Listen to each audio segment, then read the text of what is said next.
read out the speech objectives of the next speaker, who will be doing his CC3.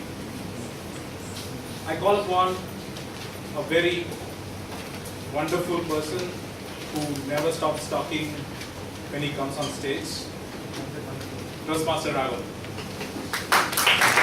Thank you, good evening, Medley Toastmasters, and my speaker, Mr. Mohan in particular.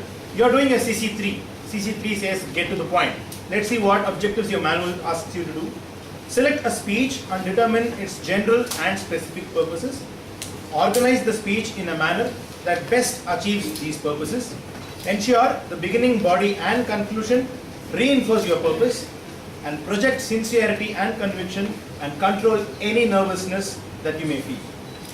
Strive not to use notes, but you can if you so want to. Timer, please to note, this timing will be 5 to 7 minutes. All the best. Toastmaster Mohan is a business leader in IT. He has his own business right now after working with several IT majors.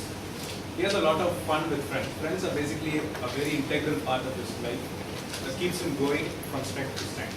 Let me welcome Toastmaster Mohan to deliver his CG3 titled First Impressions on Management.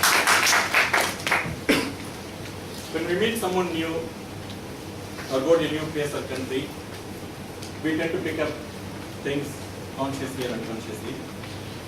In fact, what is interesting is some of the initial interactions or experiences, which I call first impressions, tend to stick with you for a very long time. Good afternoon, Toastmaster of the day, Toastmasters and guests. I'm just going to share a few reflections, which are my first impressions of the US when I went there first time in 90. The first one was at IBM, where I went for my first assignment. I just settled down at work, and a couple of days later I was asked to go and get my ID card. So I go to the security room. Obviously they asked me to go and get a photograph.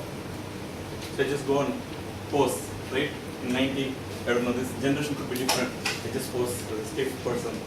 And then the lady who was about to take a photograph stops adjusting the camera, comes to me, and she asked me, "Are you okay?" It really took me by surprise, and I was a little offended being new to that place. So I told her, "Of course I'm okay." She said, "Then why don't you smile?" I got the message, and then still she struggled for 10 minutes to get a good photograph of myself. When I left, I was a little wounded. I didn't like the experience. Later, when I went to get my ID card, she just handed the ID card and told me, "See how good you look with a smile."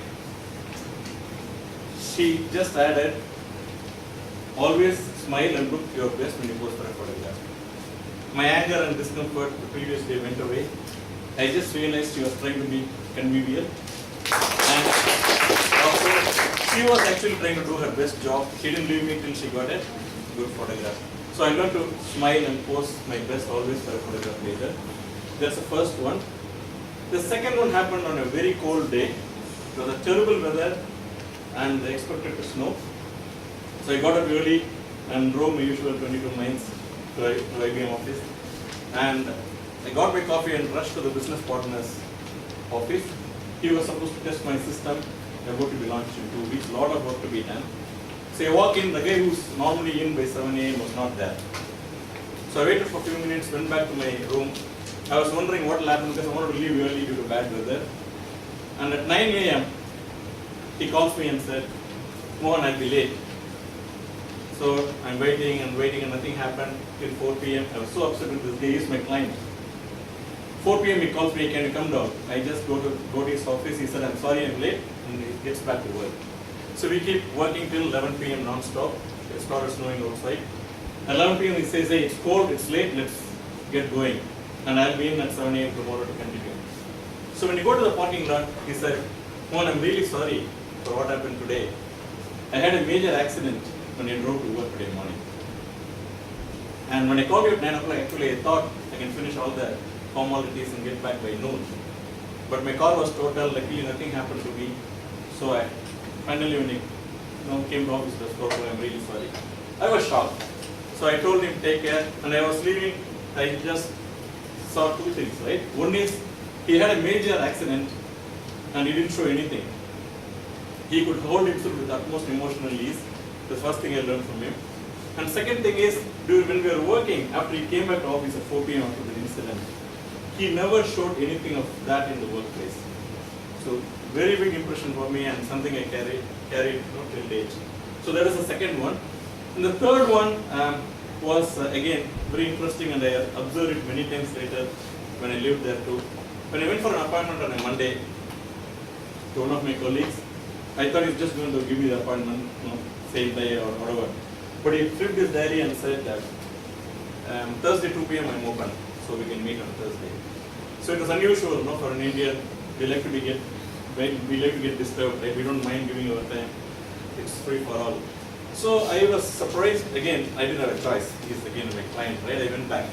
But later that weekend, several times after that, I realized how much they value and respect their own time. And in the same way, they respect and value others' time equally as well. So if I had told him he has to wait 2 weeks for my time, it doesn't matter irrespective of the level, they take it in their stride and it is very natural for them. I wonder, this is probably one of the main reasons why their work-life balance is better. Okay? So to conclude, so these three are the first impressions, just not the first impressions, but for me key learnings which I always carried back.